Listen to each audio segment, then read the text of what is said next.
Alhamdulillahi Rabbil Alamin. Wassalatu wassalamu ala ashrafil anbiya'i wal mursalin wa ala alihi wa sahbihi ajma'in. Subhanaka la ilma lana illa ma 'allamtana innaka antal alimul hakim. Wa la hawla wa la quwwata illa billahil aliyyil azim. Hasbunallahu wa ni'mal wakil. Salamun qawlan min rabbir rahim. Yang dihormati Tuan Imam kita Ustaz Muhammad Azli, Tuan Bilal kita Ustaz Razak, seterusnya muslimin dan muslimat yang dirahmati Allah Subhanahu wa taala. Yang pertama dan yang tiada keduanya, kita merafakkan kesyukuran kepada Allah Subhanahu wa taala kerana pada malam Jumaat, pada Jumaat malam ni kita sama-sama dapat bertemu kembali menyambung kitab pengajian kita, kitab Jawharatul Tauhid lil Imam Ibrahim Al-Laqani. Bagi di kalangan kita yang masih lagi tak niat iktikaf, kita sama-sama niat iktikaf. Sahaja aku iktikaf di masjid ini kerana Allah Subhanahu wa taala.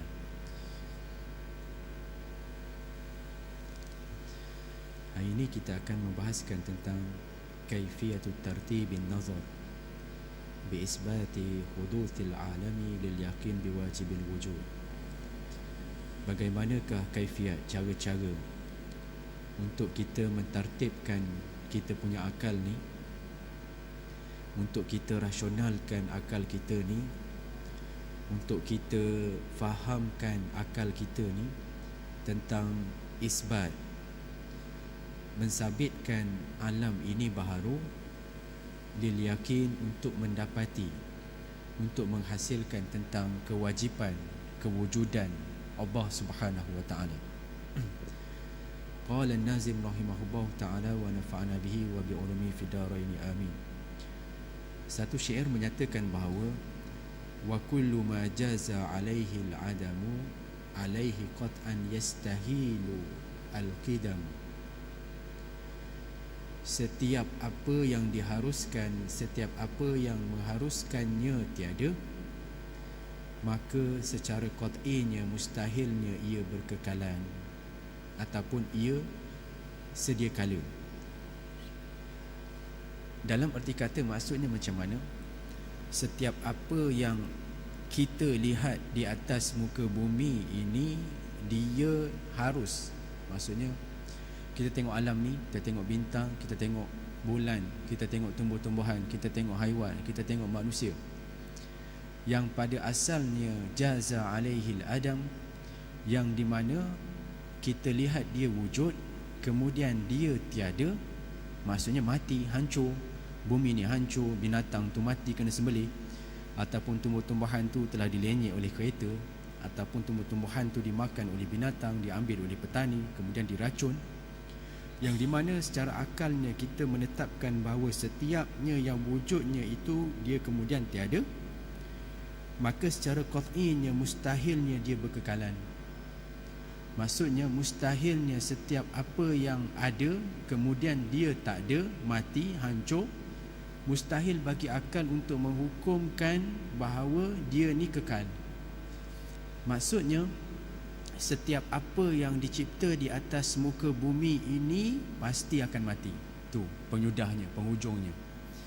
Kalau kita menyatakan bahawa alam ni besar, termasuk bumi, termasuk planet, termasuk matahari, dan kita melihat hanya matahari ni satu-satunya Allah Ta'ala cipta dalam dunia, antara makhluk yang Allah Ta'ala ciptakan satu yang tak ada menyerupai benda yang lain, yang di mana dikongsi oleh semua makhluk dalam dunia alam ini, matahari, bulan. Jadi kalau kita cakap manusia, macam-macam manusia ada. Warga negara Malaysia ada, muka pun manusia, Indonesia pun ada, Filipina pun manusia, Myanmar pun manusia, Vietnam pun manusia, UK pun manusia, dekat US pun manusia, semuanya manusia. Tetapi kalau ada satu ciptaan yang mana Allah Ta'ala cipta tu yang tak serupa pun, sama-sama pun yang lain, iaitu matahari, yang di mana dikongsi oleh semua manusia, alam seluruh dunia ni kongsi hanya dicipta, Allah Ta'ala mencipta satu je matahari, tak ada matahari UK, Tak adalah matahari yang bersifat Malaysia, tak ada. Matahari satu, hanya satunya matahari dan bulan, itu pun akan hancur, apatah lagi alam. Jadi nak ceritakan bahawa setiap apa yang diciptakan ni pasti akan tiada. Dan bila akal kita menyatakan membaca demikian, setiap yang diciptakan tu pasti akan tiada, mustahil bagi apa yang diciptakan di atas muka bumi ni berkekalan. Mustahil lah nak letakkan bila dah hancur dia akan kekal. Tak, dia akan hancur, dan yang kekal itu adalah Allah Subhanahu wa taala. Tu. Dan sebab itu dinyatakan di sini lamma afada anna an-nazara wajibun wa zakarna sammata anna madlulahu tartibu umurin ma'lumatin liyutawassalu biha ila majhul, iaitu bagi pandangan ahli sunnah wal jamaah, berfikir untuk mengenali Allah Subhanahu wa taala tu wajib. Kita ni macam contohlah adik-adik sekalian, adik belajar berfikir dengan Allah tentang Allah Subhanahu wa taala ni ketika mana kita belajar tauhid. Belajar tauhid, bab tauhid lah. Kalau belajar bab fiqh, belajar bab hadis, belajar Quran, tafsir, itu memang daripada Allah Subhanahu wa taala, tetapi adik kita memahami itu mesej yang Allah Taala sampaikan, tetapi kita tak memahami hakikat siapa yang menyampai mesej tu. Macam contoh adik belajar hadis, man ra'a minkum munkaran falyughayyiru biyadihi, barang siapa yang melihat kemungkaran hendaklah dia mencegahnya dengan kekuasaannya.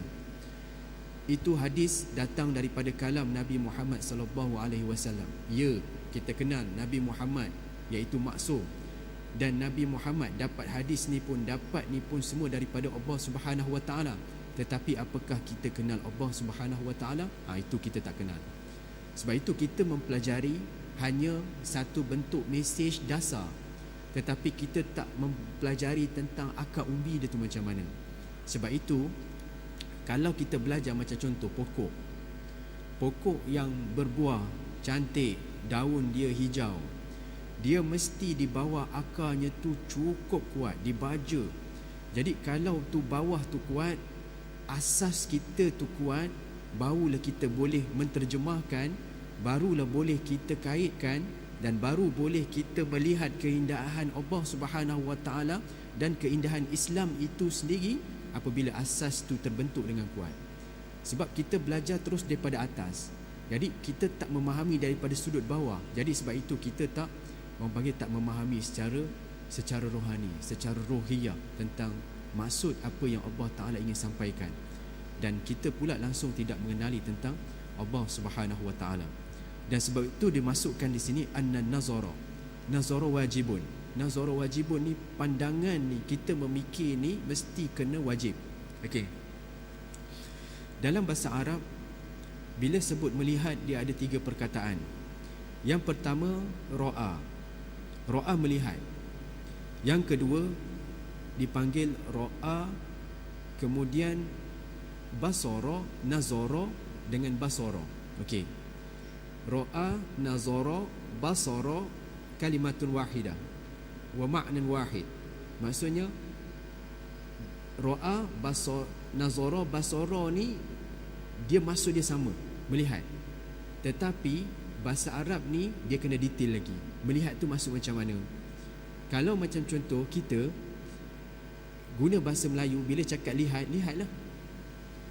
Ataupun pandang pun lihat juga, tengok pun lihat juga, tapi dia tak ada maksud yang khusus. Pandang, lihat, tengok, dia menggunakan satu bentuk makna yang sama pakai mata, tapi dalam bahasa Arab lain, dalam Al-Quran lain. Okey. Bila sebut ra'a, ara'aital ladzi yukazzibu biddin, disebutkan, tidakkah kamu melihat golongan-golongan yang telah menipu agama kamu? Maksudnya dia melihat menggunakan mata. Maksudnya seseorang, kita ni bila nak melihat orang-orang yang mendustakan agama, tak perlu pakai kepala. Kita tengok dia, dia ni confirm dah dustakan agama. Dia keluarkan kenyataan, ni mesti dustakan agama. Dia keluarkan fatwa, ini mesti dosa mendustakan tentang hukum, ahkam, asal usulnya. Maksudnya ara'aital ladzi itu bermaksud kamu tak payah fikir nak lihat orang yang menipu ni secara fikir, pakai kepala, pakai otak, tak payah. Kamu tengok je, dia bercakap je, kamu dah tahu dia ni telah mendustakan agama dia. Sebab itu digunakan lafaz ro'a. Ro'a ni cukup dengan melihat, tak payah fikir. Jadi bila sebut itu ro'a, kemudian bila sebut nazara, nazara ni dia lihat dan dia fikir. Macam contohlah, dia macam tadi ro'a tadi, dia tengok je tapi tak fikir. Bila ro'a ni, bila nazara, dia tengok dan dia fikir. Maksudnya contohnya lah, cawan ni, ni cawan, bila sebut nazara, oh ni cawan. Lepas tu dia fikir lagi, oh bentuk dia macam ni ya, kenapa tak warna bentuk empat segi ke, kenapa dia panjang, lepas tu kenapa warna biru tak warna hijau, kenapa air dia sikit. Dia apa ni, dia berfikir. Tetapi bila sebut je basara, dia tengok, dia pakai otak, dia masuk dalam dada dia, hati dia. Sebab itu disebutkan dalam contohnya dalam Al-Quran, afala yanzuruna ilal ibili kaifa khuliqat wa ilas samai kaifa rufi'at wa ilal jibali kaifa nusibat wa ilal ardi kaifa sutihat fazakir innama anta muzakkir lasta alaihim bimusaitir. Afala yanzuruna ilal ibili kaifa khuliqat. Kamu tak melihatkah bagaimana aku telah ciptakan? Kamu tak tengok dan tak fikir dengan kepala otak kamu tak macam mana aku ciptakan unta? Wa ilal ibili kaifa khuliqat wa ilas samai kaifa rufi'at. Kamu tak terfikir ke dan tak tengok dan tak fikir ke macam mana aku ciptakan langit tanpa ada letak pun tiang yang menjunjungnya? Kamu tak fikir ke? Tengok tu Allah Ta'ala tempelak kita balik. Wa ilal ardi kaifa sutihat. Kamu tak tengok ke macam mana aku hamparkan bumi ni dengan secantik-cantik hamparan? Tak fikir ke siapa yang ciptakan ni? Jadi semuanya ayat itu dia menolak, menerjah ataupun mengetuk kita punya pandangan pemikiran macam mana kita nak memahami tentang Allah Subhanahu Wa Taala. Jadi sebab itu basara ni, dia maksud basara ni bila tengok, fikir, dan basara masuk ke dalam hati. Sebab itu macam adik, contohnya datanglah seorang perempuan jalan-jalan, datanglah seorang perempuan cantik. Perempuan cantik kita tengok, oh cantik. Dia boleh tengok kepala tak? Cantik. Lepas tu dia fikir, siapa nama dia ni? Nama dia ni college mana ya? Fakulti mana? Dia fikir. Bila basara tu, aku nak tackle dia. Masuk dalam hati tu, aku nak tackle dia. Tak kira siapa pun, tackle. Mesti orang ke, tuna orang, tackle. Tu jahatnya tu, basara. Maksudnya setiap apa yang masuk, dia akan tengok, fikir, dan dia akan masuk dalam hati. Afala yubsirun. Apakah kamu tak tengok, kamu tak fikir, dan langsung hati kamu tak terdetik nak menerima kebenaran? Itu Allah Ta'ala tempelak ke atas manusia. Okey. Wa zakarna sammata anna madlulahu tartibu umuri ma'lumatin, iaitu untuk mencapai madlul. Okey. Untuk mencapai satu petunjuk, maka tertib untuk tartibu umuri ma'lumatin. Maksudnya untuk mencapai suatu petunjuk yang benar, maka mesti ada tertib yang maklum di mana dia boleh mencapai kepada suatu benda yang majhul, liyatawassalu biha ila majhul. Maksudnya setiap apa yang kita rasa, macam contoh alam ni tiba-tiba tercipta oleh Allah Subhanahu Wa Taala. Akal kita main pusing, dia cakap mustahil alam ni cipta dengan sendiri, mustahil alam ni boleh bergerak, mustahil lah matahari ni berperanan, mustahil lah siapa jadikan alam ni ada ozon, macam manalah orang panggil daratan ni, lautan ni lebih luas daripada daratan. Dia fikir-fikir siapa yang jadikan. Benda yang dia fikirkan tu akan sampai kepada benda yang tersembunyi. Maksudnya tersembunyi itu pencipta dia lah. Sebab itu macam contoh kita sebutkan, adik pakai contohnya, pakai baju t-shirt UTM, pakai baju Melayu cap Raihan, pakai kopiah cap Hiroki, kemudian Kita pakai tab pun jenama Samsung.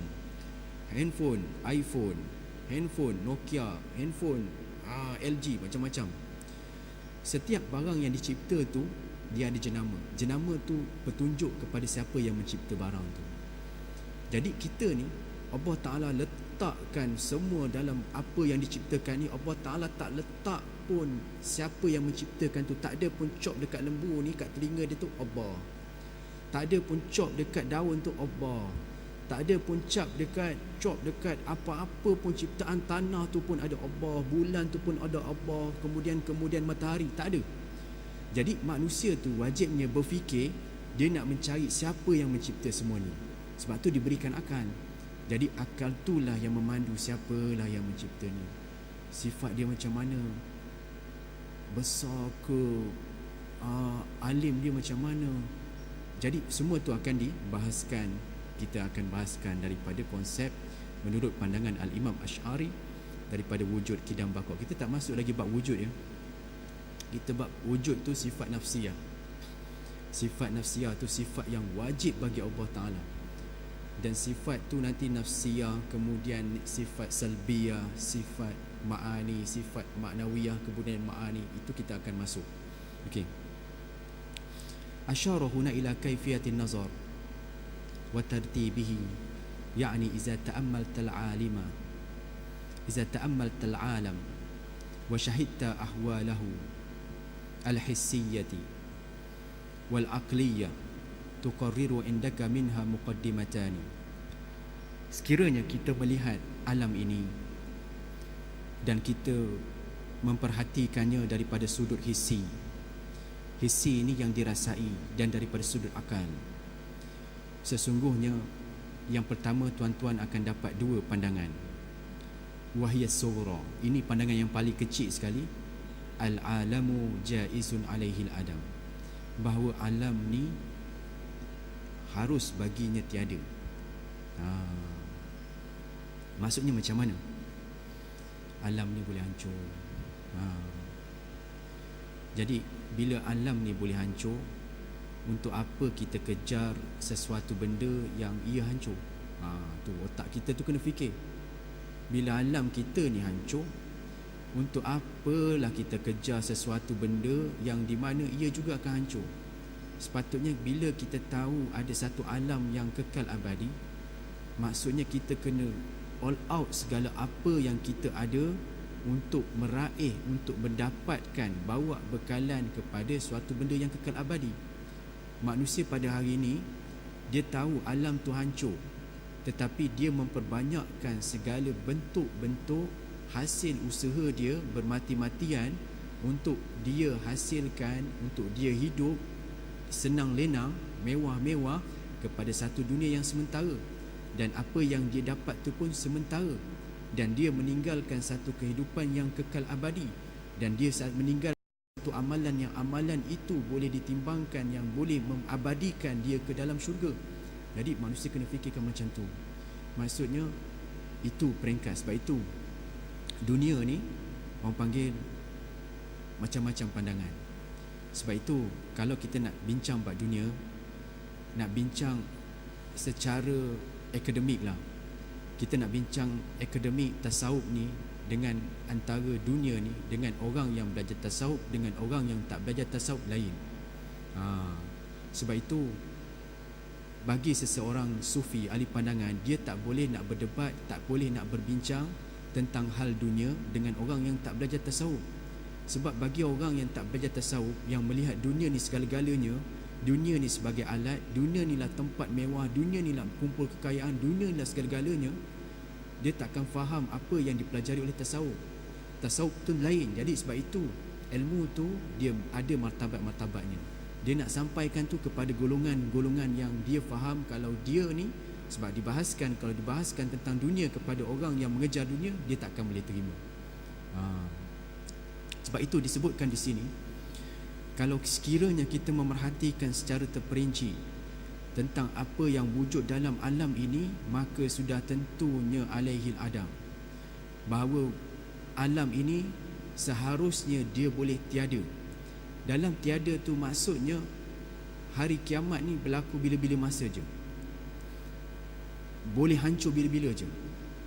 Jadi bila kita tahu yang Allah Subhanahu Wa Ta'ala ni ada kekuasaan, boleh menghancurkan dunia ni pada bila-bila masa je. Kalaulah saya cakap, Ustaz, boleh tak kiamat ni berlaku hari ni? Boleh tak kiamat ni berlaku lepas Isyak ni ke? Akal kita akan jawab, tak mustahil.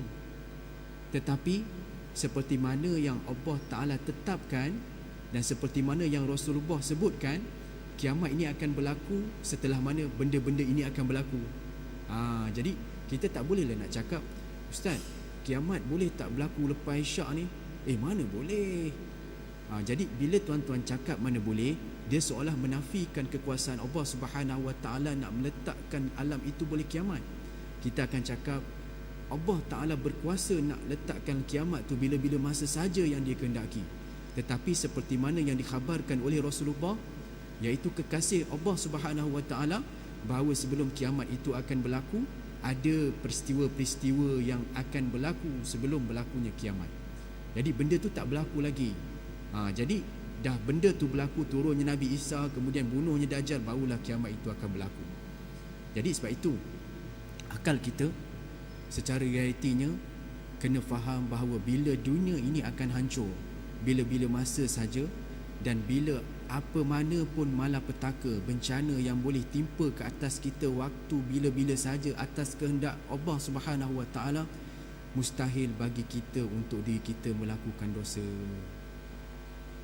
Bila kita tahu mati itu bila-bila masa je, bila kita tahu hidup kita ni bukan hak milik kita, maka mustahil bagi diri kita untuk melakukan dosa dengan sewenang-wenangnya. Tu. Jadi sebab itu dia merujuk kepada diri kita balik. Bila kita melihat bahawa alam tu juga akan hancur, dia akan terus kepada refleks kepada akal kita bahawa kita juga akan hancur dan kita juga akan mati. Okey. Itu mafhum yang kedua. Mafhum yang pertama, iaitu alam ni seharusnya baginya ada kehancuran, adam tiada. Kemudian yang paling besar sekali, yang besar sekali ni, yang nak sabitkan tentang kewujudan keesaan Allah Subhanahu Wa Ta'ala, wa kullu ma jaza alaihi al-adamu istihala alaihi al-qidam.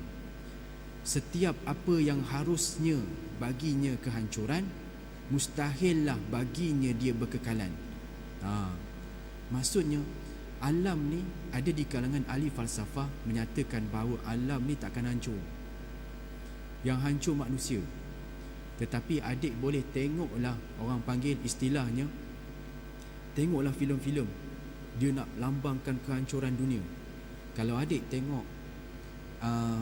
satu National Geographic, Net Geo, dia buat satu rencana dokumentari tentang sekiranya kiamat ni orang panggil hancur, dunia ni hancur, dia buat macam mana zaman tu manusia tu akan survive, dia akan kembali kepada zaman Paleolitik.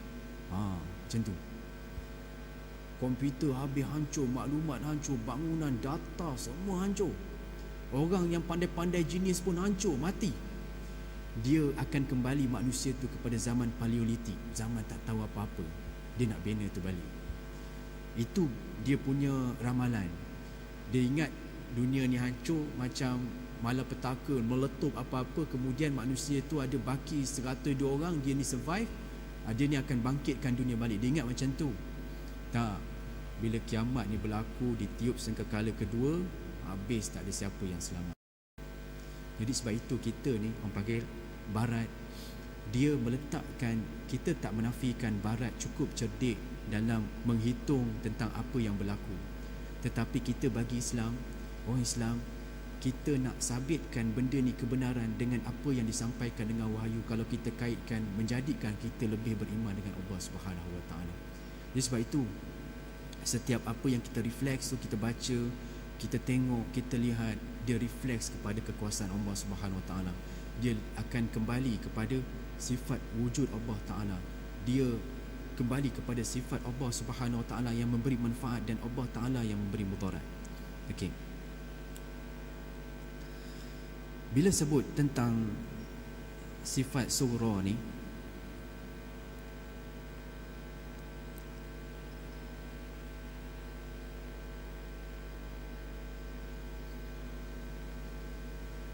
Okey.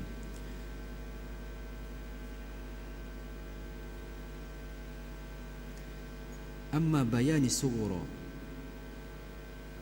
fala in sabbarna ma sabata wujuduhu min al-alam sibran tamman fawajadnahu ghayra kharijin 'anil a'yan wal a'rad kama amar. Kalau kita perhatikan tentang kewujudan alam ni secara teliti, dia tidak akan boleh terkeluar daripada dua perkara, a'yan dengan a'rad. Okey. Sekarang ni kita masuk tentang a'rad. Okey, a'rad dalam kita belajar tauhid, dia ada istilah a'yan, ainun dengan aradun, ada jauharun, ada zarrah, ada jismun, itu semua takrif. Kita kenal hari ni a'rad. Okey. A'rad ni bermaksud suatu yang Allah Ta'ala cipta yang kita boleh lihat. Maksudnya setiap yang tak boleh dilihat, kita tak boleh cakap dia tu makhluk.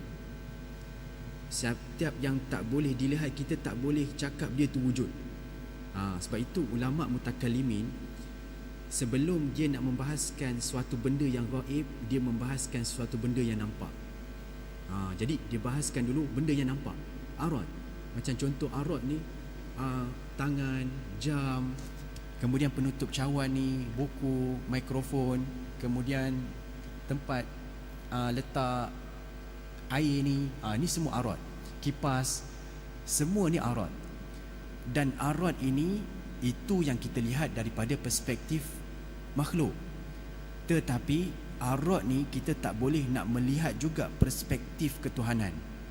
Maksudnya, kalau adik pergilah gereja, adik nak tengok Jesus, begini. Oh, a'rad. Maksudnya Tuhan dia begini. Adik pergi ke kuil Hindu, tengok, oh Tuhan dia begini. Adik pergi ke Buddha, ke kuil Buddha, begini. Kalaulah contoh di hadapan saya ni, saya bagi setiap helai tu satu kertas kosong. Setiap orang macam contoh depan ni ada 20 orang. Okey, saya bagi kertas A4 kosong.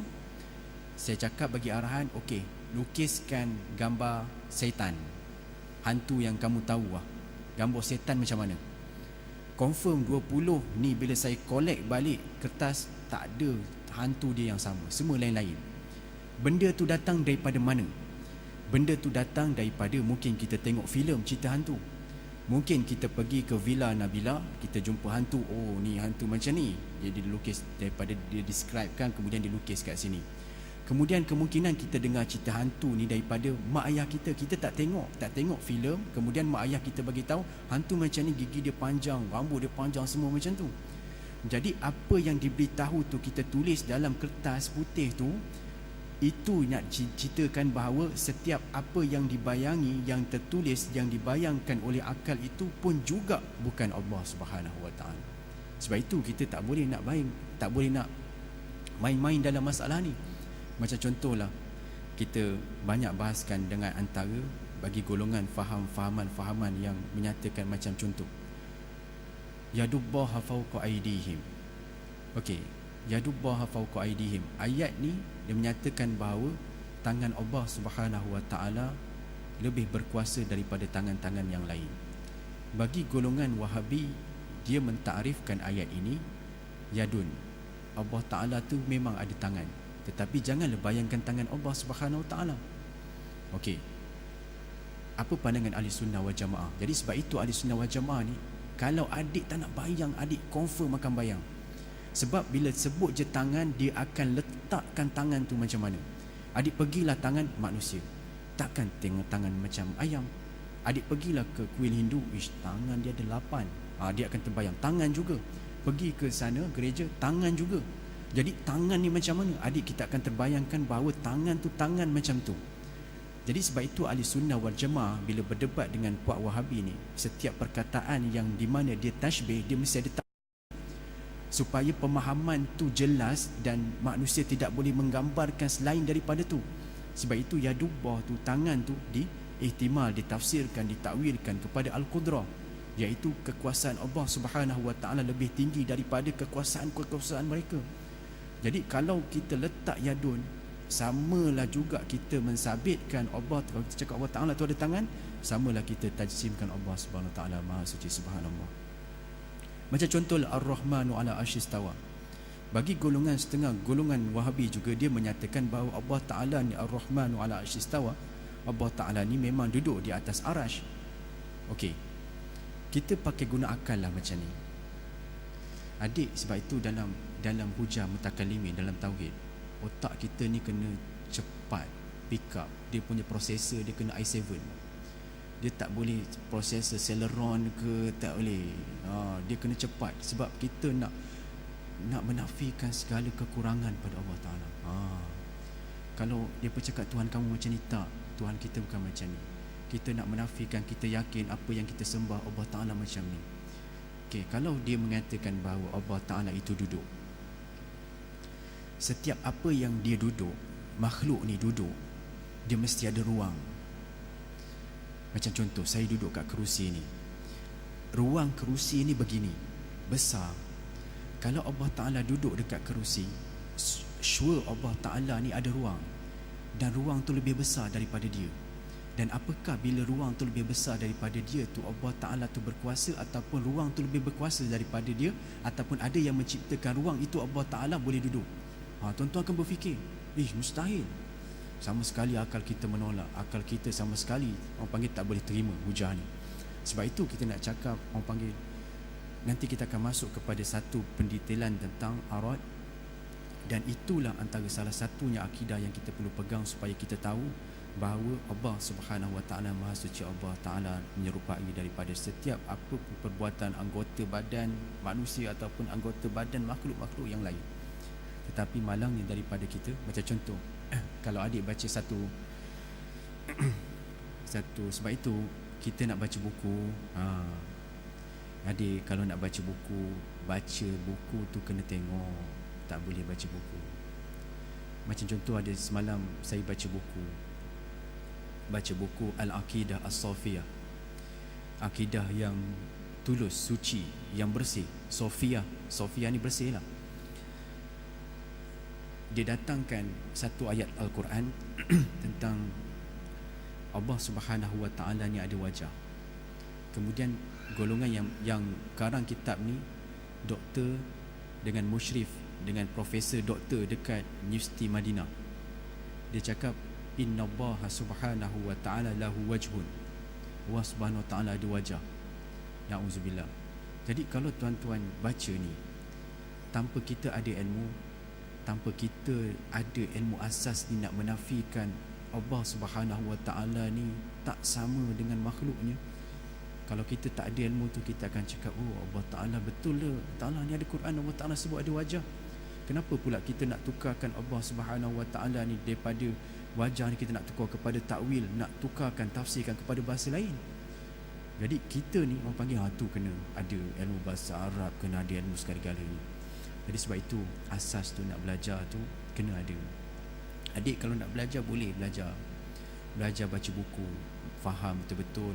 Cuma bila ada sampai ke part-part dalam benda-benda yang tertentu yang kita tak faham, yang di mana kita rasa macam muskil, ragu, cubalah call tok guru ke siapa, ustaz, saya baca kitab ni macam ni, betul ke tak ni? Tanya macam tu. Tak betul ni, kamu ni dah macam, jadi ni macam Syiah pula dah. Sekejap tukar Syiah, sekejap tukar Wahabi. Kita ni duk berbalik-balik kat situ je. Dan sekali Ahli Sunnah pun habis tertunggal, jadi masuk Syiah dengan Wahabi, habis semua sekali-kali ni. Jadi sebab itu kena ada asas yang kukuh. Asas yang kukuh tu dengan tuntut ilmu.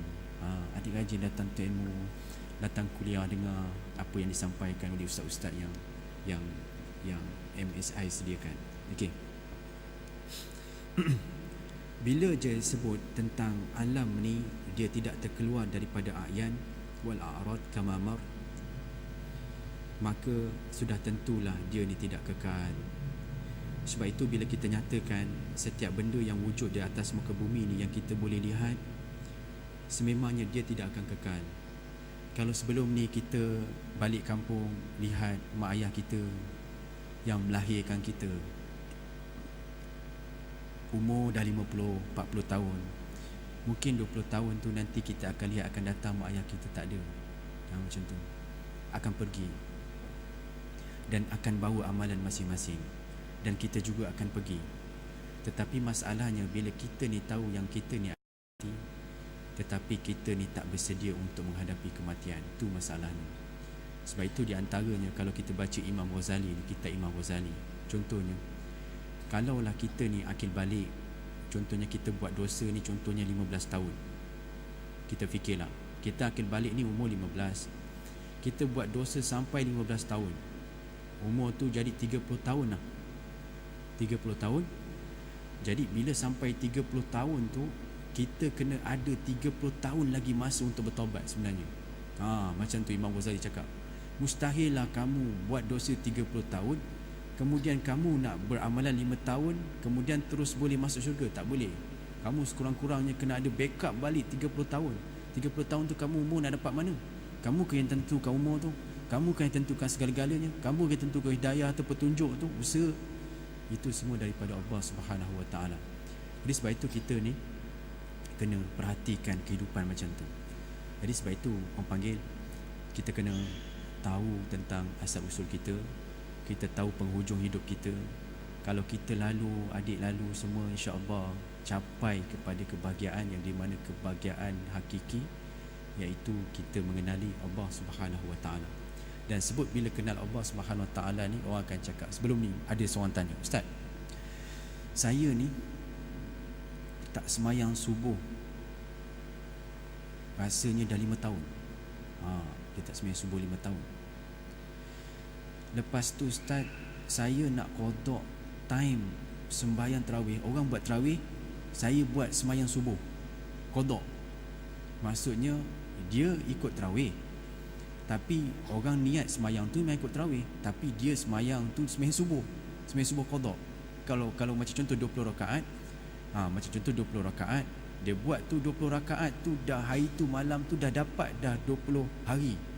Dia semayang qada, semayang subuh. Boleh ke tak boleh? Boleh. Tak ada masalah.